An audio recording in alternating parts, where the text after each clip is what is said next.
Good morning everyone, welcome to my class. आज हम BSc third year के topic plant succession या पादप अनुक्रमण को पढ़ेंगे।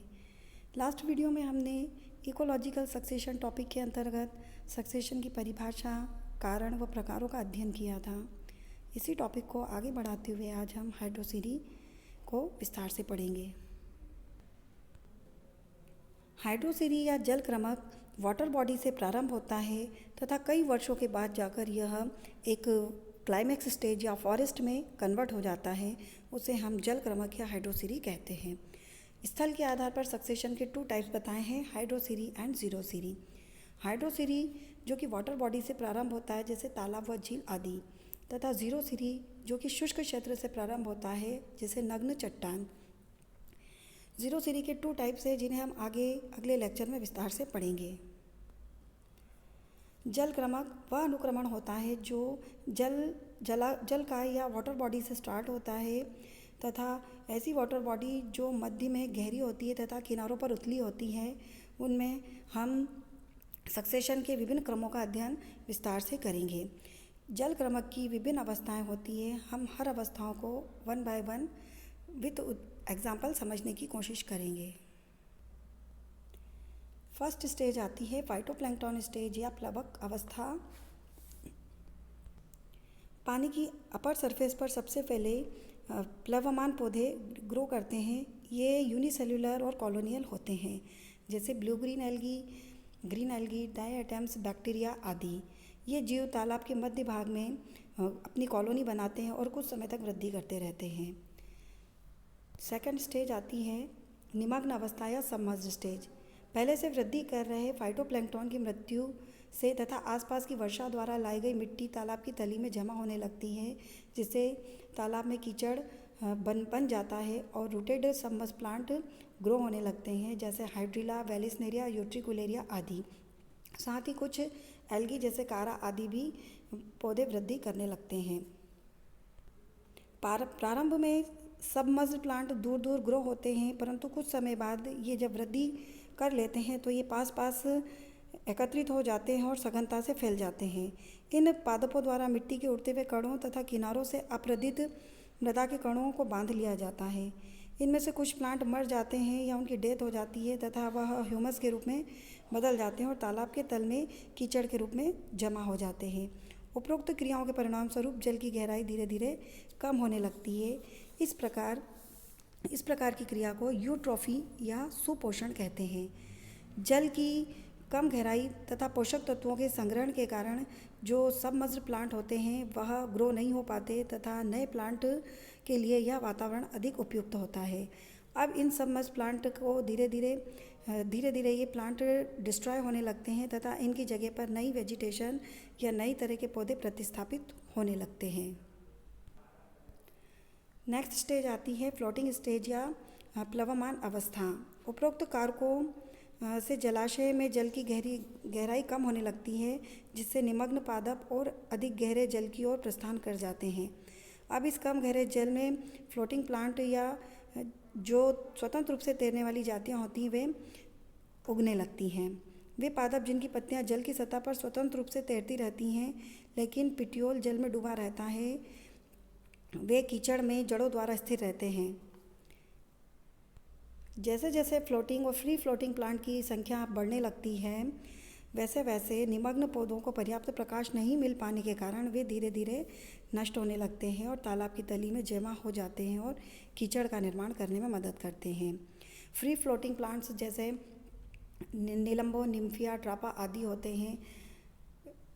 एजोला, लेमना, साल्विया आदि जो होते हैं फ्री फ्लोटिंग प्लांट होते हैं तथा रूटेड फ्लोटिंग प्लांट में निम्फिया व निलंबो आते हैं। जब इन फ्लोटिंग प्लांटों द्वारा वाष्पोत्सर्जन की क्रिया तीव्रता से होने लगती है, जिससे जल वाष्प के रूप में उड़ने लगता है। अपर्याप्त प्रकाश के कारण जल की कमी से मृदा अपरदन के कारण आई मिट्टी के कारण जो मृत अवशेष जमा हो जाते हैं वे भी तालाब की तली में जमा होने लगते हैं और धीरे धीरे गहराई तालाब की कम हो जाती है।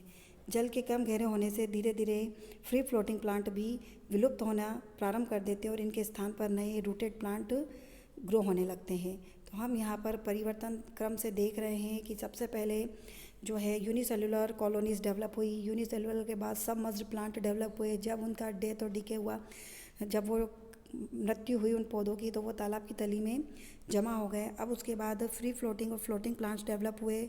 इनके लिए भी वातावरण उपयुक्त न होने के कारण ये भी विलुप्त होने लगे। और अब अगली स्टेज आती है रिड स्वैम्प स्टेज।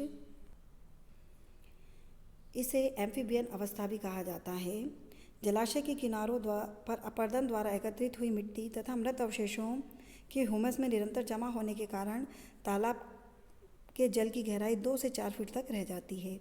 इस कम गहराई वाले क्षेत्र में रीड स्वैम्प या नरकुल अनुप पादप उगते हैं। इन पादपों का कुछ भाग पानी में डूबा रहकर कीचड़ में जड़ों द्वारा स्थिर रहता है, जबकि जो प्ररोह का शेष भाग पत्तियां आदि बाहर वायु में रहते हैं। ऐसे पादपों को हम एम्फीबियन प्लांट्स कहते हैं, जैसे सिरपस, टाइफा, फ्रेगमाइटिस, रूमेक्स, जंकस, कैरिक्स, एक्लिप्टा आदि।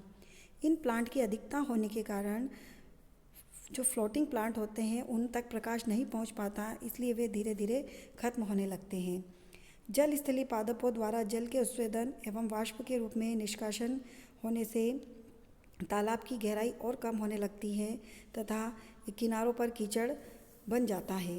इस स्थिति में रीड स्वैम्प स्टेज के जो प्लांट होते हैं वे भी ठीक से वृद्धि नहीं कर पाते और इनका स्थान लेने के लिए अन्य प्रकार के पादपों का अनुक्रमण प्रारंभ हो जाता है।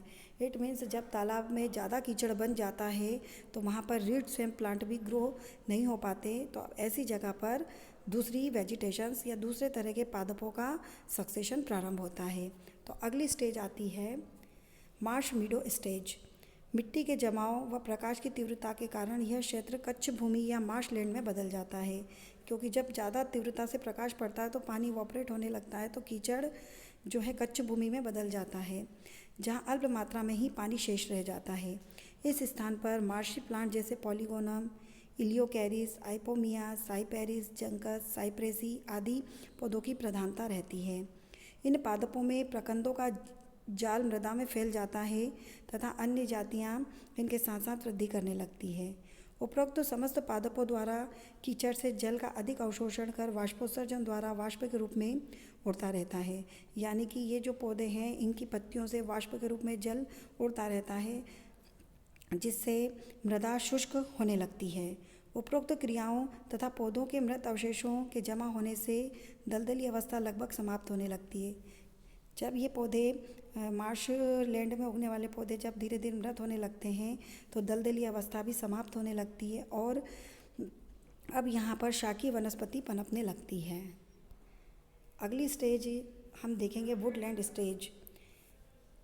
वन स्थलीय अवस्था या काष्ठी वनस्पति अवस्था भी कहलाती है। आर्द्र जलवायु में जल क्रमक का अगला चरण स्थलीय पादपों का होता है तथा इनके पश्चात काष्ठी प्रवृत्ति वाली ऐसी झाड़ियाँ तथा वृक्ष उत्पन्न होने लगते हैं जो वाटर लॉक्ड स्थिति को सहन करने की शक्ति रखते हैं तथा इसके प्रति अनुकूलित होते हैं। झाड़ियाँ में मुख्यतः सैलिक्स और कॉनकस प्रकार की होती हैं। इन झाड़ियों की जड़ें भूमि में सीधी गहरी रह जाकर क्षैतिज वृद्धि करती हैं, मतलब ये हॉरिजॉन्टली ग्रो होती हैं झाड़ियों की जड़ें। झाड़ियों के बीच बीच में कुछ काष्ठी वृक्ष जैसे एल्नस, पॉपुलस, केशिया आदि ग्रो होने लगते हैं। इनके द्वारा आवास स्थल पर छाया तथा अधिक वाष्पोत्सर्जन की क्रिया से वातावरण में आर्द्रता उत्पन्न हो जाती है।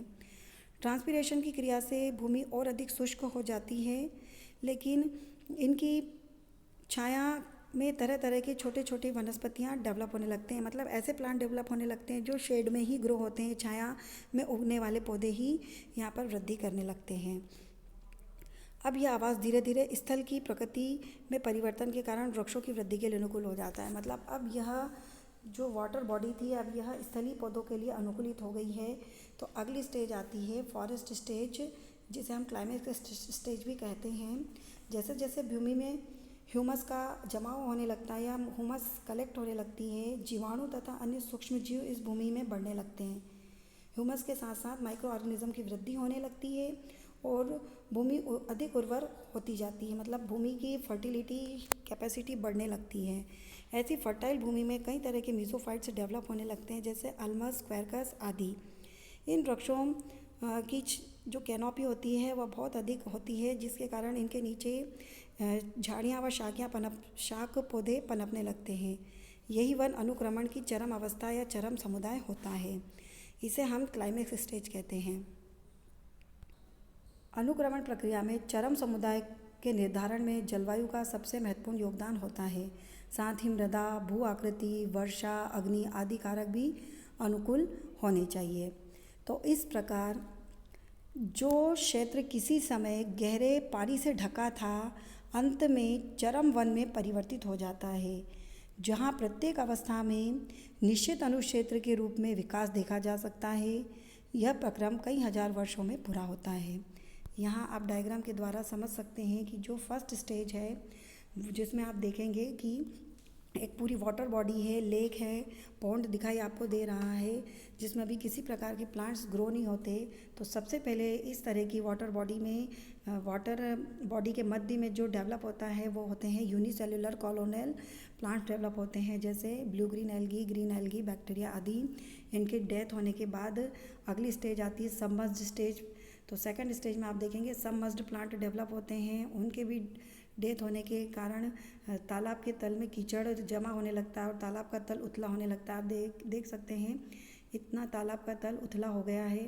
तो अब ऐसे कीचड़ वाली स्थिति में जो होते हैं रूटेड प्लांट डेवलप होने लगते हैं, जड़ युक्त पौधे डेवलप होने लगते हैं, तथा चौड़ी पत्ती युक्त पौधे होते हैं जो ट्रांसपिरेशन द्वारा वाटर को इवोपरेट भी करते रहते हैं। फोर्थ स्टेज में आप देखेंगे तो पानी बहुत कम मात्रा में रह जाता है और दलदल बन जाता है।